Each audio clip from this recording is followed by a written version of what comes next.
Right Club!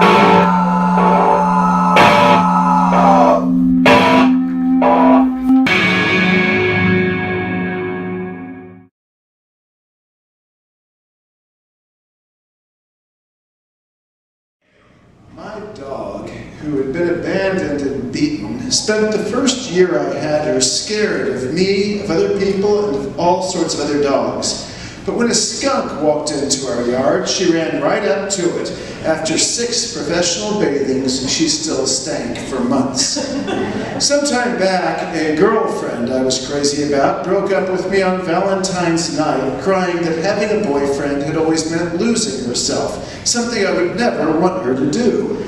Months later, when I was over her, she phoned me drunk to chew me out for having always been such an asshole. When I laughingly told my wonderful new girlfriend about it the next day, she exploded, saying this was proof my ex was still in love with me and I with her. Because of what each of them saw as dangerous, I lost them both. Danger is a real thing, but it's all potential, based on circumstance. Is a caged tiger dangerous? Not if you're outside. And it's based on perception. Those women considered me dangerous to them. But reality proved the opposite to be the case. When they left me, I dodged more bullets than James Bond and Black Panther put together. But what is danger really? Well, it comes from a 13th century French word, danger, the power of a lord or prince. So it derives from being under someone else's power. It's the same root as the word dungeon, where you're kept by someone. And this makes a lot of sense. A mosquito who can bite me isn't very dangerous, but if it carries malaria or Lyme, that little bite can take me over completely, rob me of all my power, own me. So the danger of those girlfriends wasn't that they were axe murderers or something. It was all about my love, my hope, my guilt. That was where I lost all control. Ever heard a song that goes, I once had a girl, or should I say, she once had me? Some of you are sitting here enjoying drinks from the bar. If you can stop at your legal and physical limit, then great. Please tip the bartender. No danger. But if you can't, if you suffer that awful disease, then drinks are dangerous for you because they will take you over and rob you of your control and freedom. Some say addiction is a weakness. Bullshit. Every second an addict is clean or sober is greater strength than I've ever known. But we all have an addiction in this society. And I don't mean to booze or opioids or even phones. It's to danger. We are constantly looking for it. 24-hour news banner headlines and social media alerting us, exciting us, often making no sense at all. The danger of vaccines, the danger of not being vaccinated, the danger of socialism, of conservatism, of centrism. And this addiction to danger actually makes us vulnerable to true dangers. Our president warns that we're in danger of Mexican immigrants kidnapping and murdering our children, while he kidnaps the children of Mexican immigrants and cages them, sometimes to their death. The fact is, most of us are pretty safe, pretty free in our lives. The dangers we perceive are real, but unlikely. It's like we're airplane passengers in turbulence. Sure, we're about to fall to our deaths, while we're actually far safer than when we're backing out of our driveways. And what are we told most to fear? What's the greatest danger? Jean-Paul Sartre famously said that hell is other people. Then a couple of decades later, Charles Schulz improved on that line when Linus told Lucy, I love mankind, it's people I can't stand. We are constantly, thank you, told the danger is the other.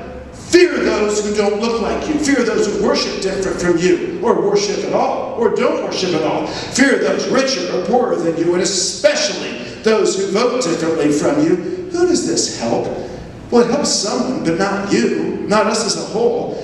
Our natural social nature is traumatized by this constant barrage of horseshit, telling us not to trust anyone out there at all, except, of course, a television network, or some radio host, or some website, or a politician, or wait, do you think maybe it might help them?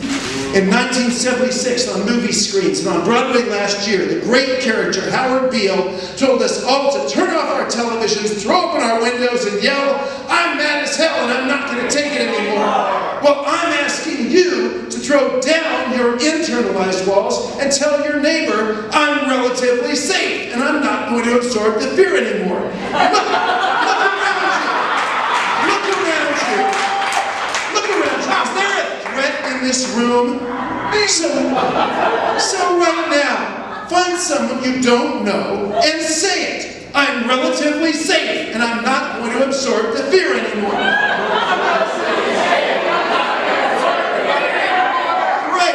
Now, should I have you stand up and fall back into their arms and see if they catch you? Of course not! They've been drinking! And there are chairs in the way. That'd be dangerous. There are real things to fear. Check out this chart.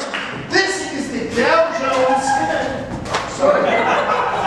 This is the Dow Jones average from 1928 to today. What if this economy collapses? It's got a lot further to fall than it did in 2007, and all we've done in the last 2 years is remove protections from it. And if it falls, be assured, a hero will ride in on horseback to save us all. So worry about that danger, Will Robinson, and worry about what we're doing to the earth, and worry about your friend with cancer, and about how a woman you've known all your life will handle her new widowhood. Worry about the wonderful soul whose feelings you hurt when you practice this speech. And for God's sake, we're living in a world without Doris Day for the first time. They scared the beat Jesus out of here for that. None of which you're being told to worry about by those screaming danger. So shut them up, just as you did with CJ. Take a deep breath and feel inside, for this one moment, I am safe. And realize that 99.99% of the moments of your life, that's true. Yes, bad things will happen. We will lose loved ones, fall sick, be betrayed, and heartbroken. And yes, we will die. Because life is a temporary gift. But if you waste its precious essence worrying about the bad 0.01% of moments, you are unworthy to have received it. And that, my friends, is the greatest danger of all.